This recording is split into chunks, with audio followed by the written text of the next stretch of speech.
Welcome to my channel. You won't believe what happened after my last class of the semester. I thought it would be just another lecture, pack up, head home. But when my student asked to stay behind, I never imagined the confession he'd make. It wasn't just what he said. It was the way he looked at me when he said it. I've been teaching for over 3 decades, but nothing prepared me for that moment. Before I begin, tell me, from which of these are you watching? I always love hearing where you're tuning in from. Let me take you back to that day. It was the last Thursday of the term, and campus was unusually quiet. Most students were already mentally checked out, eager to rush off into summer break.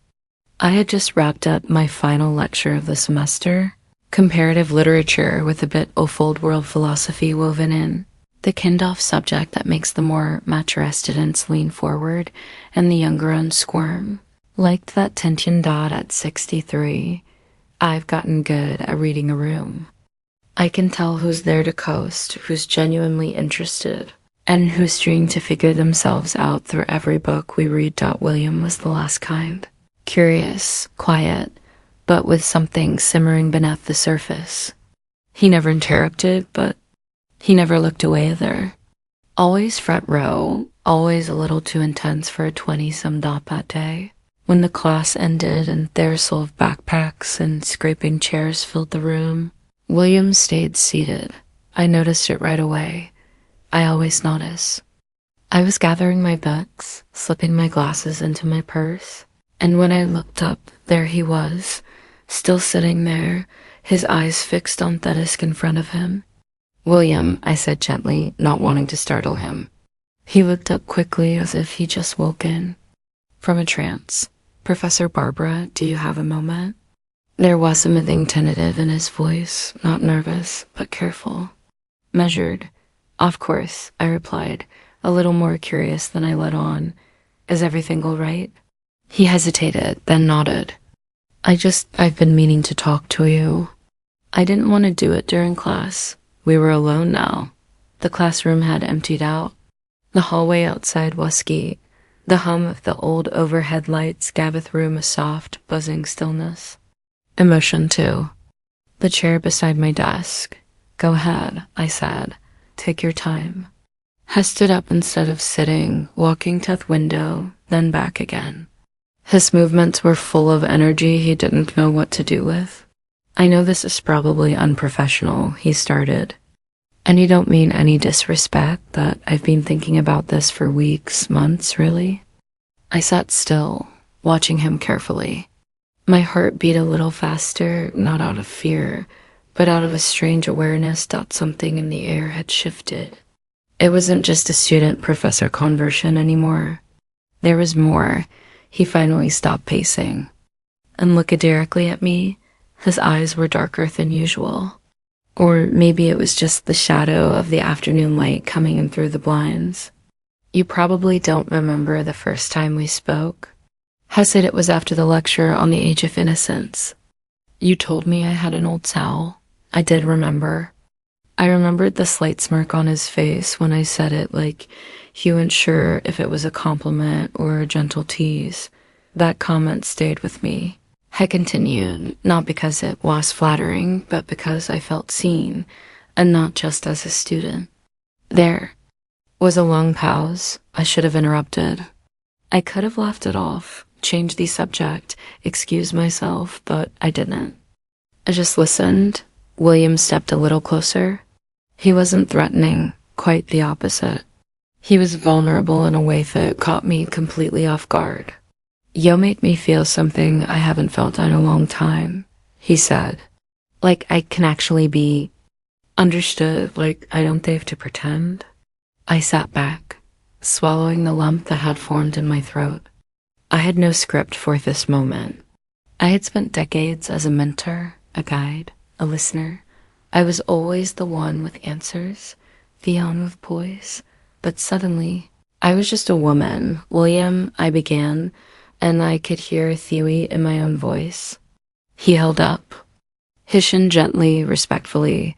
"I'm not asking for anything," he said quickly. "I just needed you to know." I needed to say it out loud at least once before the semester ended. You don't have to respond. I didn't want to look away and regret never telling you that my lips parted, but I didn't speak. There are moments in life when silence feels heavier than any words. And in the classroom, with the fading light casting long shadows across the whiteboard, I felt the truth of what Hesed settled between us. In a tone comfortable, not inappropriate, just honest, he finally smiled, a soft, sad kind of smile, then stepped back. "Thank you for listening," he said. "That's all I needed." And with that, he turned and walked toward the door, but before he could open it, I found my voice. "Wait," he turned.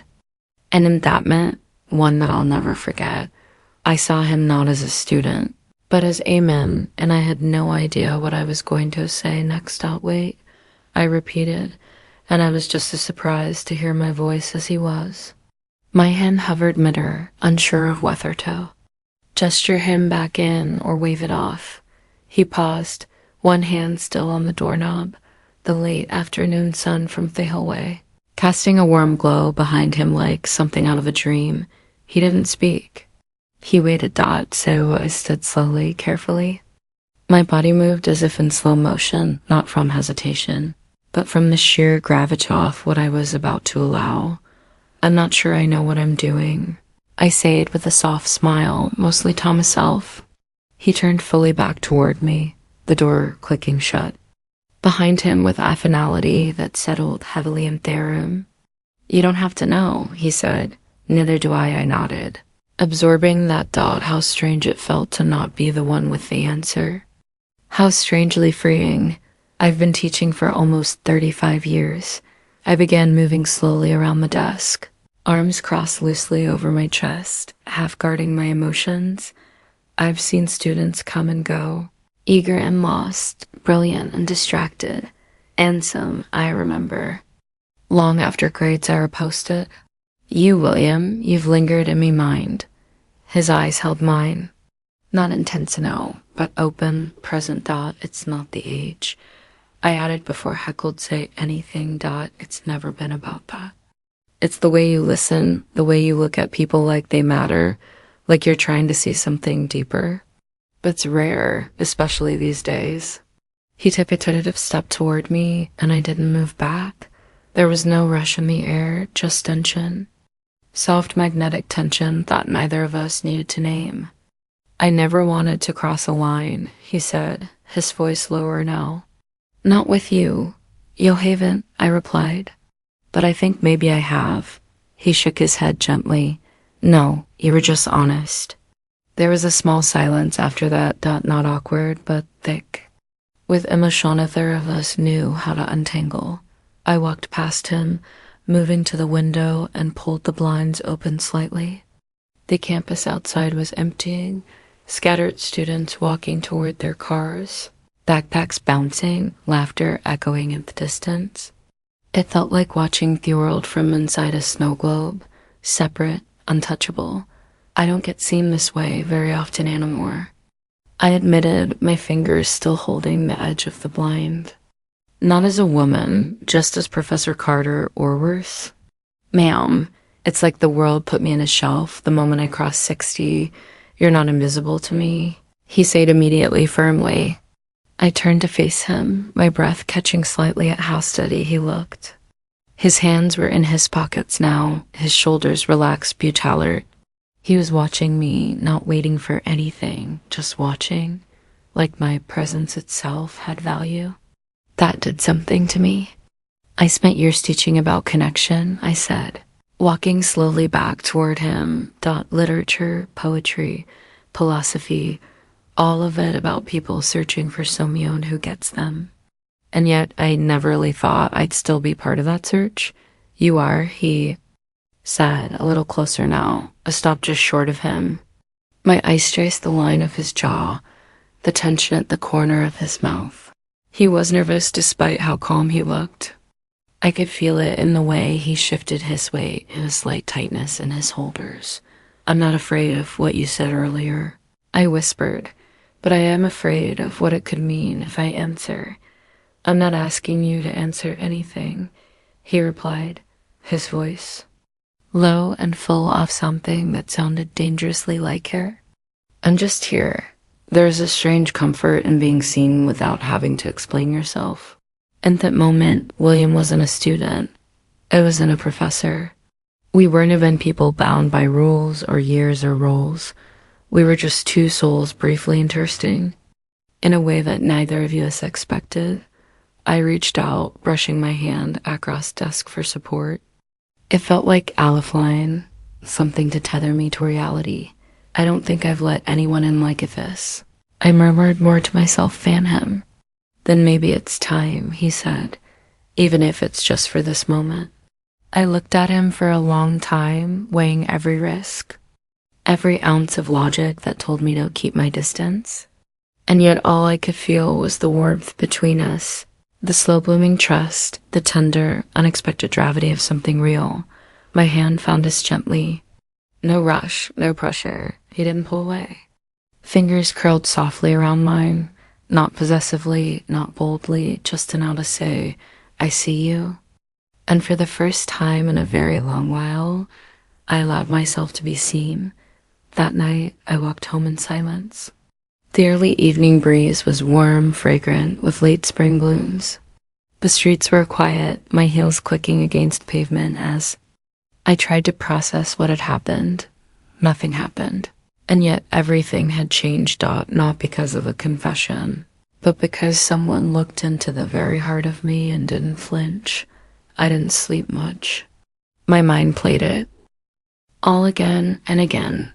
The way his eyes lingered, the gentleness in his words, the stillness between us. And when a question kept rising through the silence of my room, what do I do next? The next morning, I stood in front of my bathroom mirror, brushing my silver streak hair with a kind of care I hadn't bothered with in years. I don't know what came over me, but everything felt different. My skin still held the memory of his touch. Soft, fleeting, but grounding. I wasn't even sure if anything would happen next, but I felt it. The change, like something inside me, had quietly shifted direction. The halls of campus felt deeply unfamiliar that day. It was as if I had entered a world where everything looked the same but felt complete line. Students wandered past me, talking, laughing, headphones in, their lives moving forward. I smiled politely at a few former students who nodded in recognition, but my mind wasn't in that world anymore. It was still in that quiet room with William, wrapped in the warmth of his voice, that look in his eyes. I hadn't expected to see him again so soon, but just after lunch, I stepped into my office, and there he was, sitting in the chair across from my desk, like I belonged there, calm, composed, and yet something in his face told me he wasn't sure he should be. You left the door unlocked, he said gently. I suppose I did, I replied, trying not to smile too much. He stood, his tall frame casting ashdow across my desk. There was stillness to him, a quiet confidence, but I could tell he was waiting to see how I'd receive him. Would I pretend nothing happened? Would I bet professional again, push him back into the role of student? I closed the door behind me slowly, deliberately. It's just us now, I said, and he let out the softest breath like he'd been holding it since the second I walked in. I didn't know if I should come, he said, stepping a little closer. I'm glad you did. I hadn't planned to say that. I hadn't planned anything, but in that moment, I realized I didn't want to return to how things were before. I didn't want to stuff all of that quiet, delicate emotion back into the vault of what-ifs. I wanted to understand what this was, even if it scared me. He moved to the window, glancing out at the quad, and I watched him for a moment. There was something old-fashioned about the way he held himself, hands behind his back, posture straight, like someone raised to represent in every moment. I liked that. Last night, he began, still facing the window. I kept thinking, did I ruin something? No, I answered firmly. Hadn't. I don't regret anything you said, I continued. I don't regret these feelings either. It told me more than words ever could. He stepped toward me, and now he was close enough that I could smell the faintest trace of cedar and something warm beneath it. Not cologne, something real, something him. There's something about you, he said quietly. I've never felt this way before, not like this. I looked up at him, heart beating in my throat. You don't have to explain it, William, but I want to, he insisted. His voice trembling slightly with emotion. It's not just attraction. It's not some fantasy. It's the way you carry yourself, the way you look at people, the way you made me feel when I didn't even know I needed to be seen. His words hung in the room like dust in sunlight. I didn't try to answer them right away. I let them settle, breathing in the weight of what he had just shared. You make me feel a living gain, I whispered, and that terrifies me. He didn't try to fix the fear, hadn't rushed in with promises or declarations. He just stepped close enough for me to feel the warmth of his body and said, let me walk beside you, that's all. We didn't touch. Not yet, but there was something deeper happening in that moment. The kind of connection that doesn't need physical confirmation to feel real. I realized then that my entire world had been reshaped in a span of days.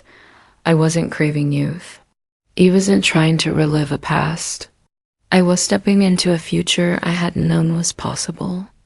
We sat on the little couch in my office, the one no student ever used unless they were falling apart. And yet, here we were side by side, both piecing something together that neither of us had expected to find. He asked it questions, real ones, about my life, my past, my favorite books. The story behind the small photograph on my shelf, a younger version of me holding Annie Burn, my daughter now grown and living across the country. He asked with genuine interest, not as a way to win favor, but because he cared. It had been years since someone asked me questions like that. Years since someone looked at me as someone to discover, not just someone to learn from. I found myself laughing. More than once, I couldn't remember the last time a lot that way. Full, unguarded, that kind of laughter that shakes loose all parts of you that had been dormant. The afternoon light began to fade, casting shadows through the blinds. I hadn't even noticed the time. We'd been talking for hours, lost in something that didn't have a name yet. It should go, he said eventually, his voice softer now. But can I see you again outside of this? I paused, not out of doubt, but to really feel the moment. Yes, I said, but not as professor and student. He nodded, agreed. I stood to walk him out, and this time when our hands touched, we didn't let go right away. It was simple. No drama, just two. People holding on. After he left, I sat back down on the couch and closed my eyes. I didn't know where this would lead. I didn't even know if it would last. But I did know this. For the first time in a long, long time, I felt like the story of my life wasn't over. Something new was beginning. And I wasn't afraid to turn the page.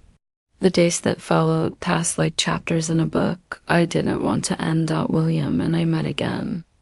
Not on campus, not in my office, but in a quiet corner of a little bookstore cafe just outside town. It was one of those places with mismatched chairs, worn wooden floors, and a cord menu that never really changed. We sat tucked away in the back, where the scent of old books blended with the rich aroma of coffee, and Therold felt far away. He was already there when I arrived, waiting with 2 mugs and that same patient, steady look in his eyes. He stood when he saw me as if it were instinct.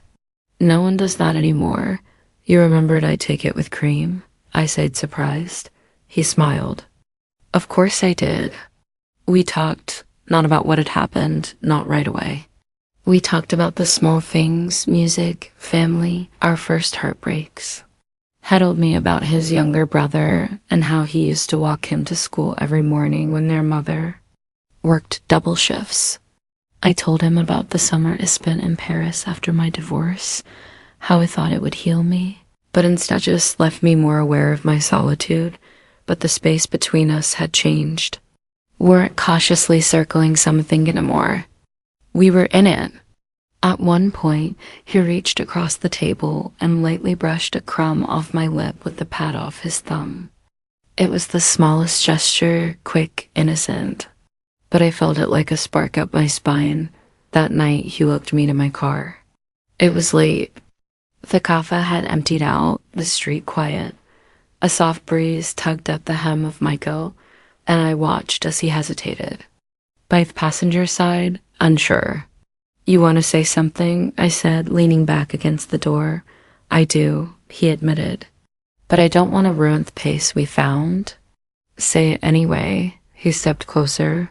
"I don't want this to be temporary." The wind moved. My hair crossed my cheek. "I didn't brush it away. I don't either," I said. "But I'm afraid of what that means." He nodded, letting the silence settle. Then, with the softest voice, he asked, "Can I kiss you?" I didn't answer with words. I leaned in, letting my hand rest gently on the back of his neck as I closed the space between. U.S. The kiss was soft, slow, not hungry or rushed. It was careful, curious, and in that one moment I felt more seen, more wanted, more known than I had in years. We didn't speak after. We didn't need to. Our hands lingered in parting, and when I watched him walk away, I felt something aching but beautiful, like the closing line of a poem you didn't realize you needed. Back home, I stood in front of my bathroom mirror again. The same silver-streaked hair, some lines around my eyes. But I saw someone different, someone alive, someone unburdened. The first time, I wasn't afraid of the years behind me, and I wasn't afraid of the ones ahead. William and I continued to see each other quietly, respectfully, outside the firm of the classroom and all its rules. He was careful with me, never possessive, never demanding, just present. There was something so rare in that, a kind of masculine tenderness that held no expectations, only space. We took walks. We shared books. We stayed up late talking about things that had nothing and everything to do with us. It wasn't about age. It wasn't about power. It was about two people in very different chapters of life meeting at the intersection of timing, truth, and quiet courage. One evening, sitting on the porch of my house with a blanket over our laps and a bottle of wine between us, he turned home and said, "You make me want to grow older." I looked at him, eyes stinging. "You make me feel like it's worth it," I whispered back.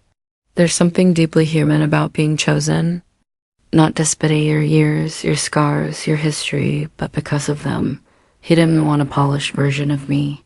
He wanted the woman I was when I wasn't pretending to be anything else. That realization, that kind of love, it doesn't shout. It whispers. It lingers. It stays. I don't know what tomorrow looks like. Maybe that's the beauty of it. There's no map for what we found. No label neat now to fit us into someone else's idea of right. But what I do know is this. He asked to stay after the lecture. And what he gave was something I never knew I needed. Not a confession, not a kiss, not even a promise. He gave me the chance to feel again, to love, not in spite of time, but through it.